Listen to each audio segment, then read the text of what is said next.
నమస్తే, నేను మీ సతీష్ కుమార్ రాచూరి. కాంగ్రెస్ 2005లో ఒక బిల్లు ప్రవేశపెట్టింది పార్లమెంట్లో. దాన్ని గట్టిగా అడ్డుకుంది బీజేపీ లేకుంటే, ఒకవేళ ఆ బిల్లు పాస్ అయి ఉంటే హిందువులు చాలా ఘోరమైన పరిస్థితులు ఎదుర్కోవాల్సి వస్తుండే, బానిసల్లా బతకాల్సి వస్తుండే.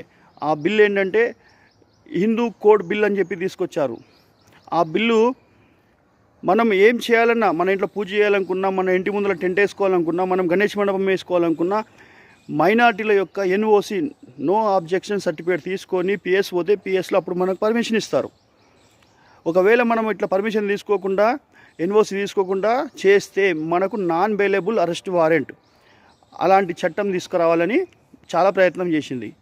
అయితే అది ఫెయిల్ కావడంతో 2011లో ఇంకో బిల్ తీసుకొచ్చేసింది. దానికి పేరు మార్చేసి, అది ఇంకా డేంజరస్ బిల్. అది communal act. Okay, communal act, Hindu code bill రెండు మిక్స్ చేసి ఇదేంటంటే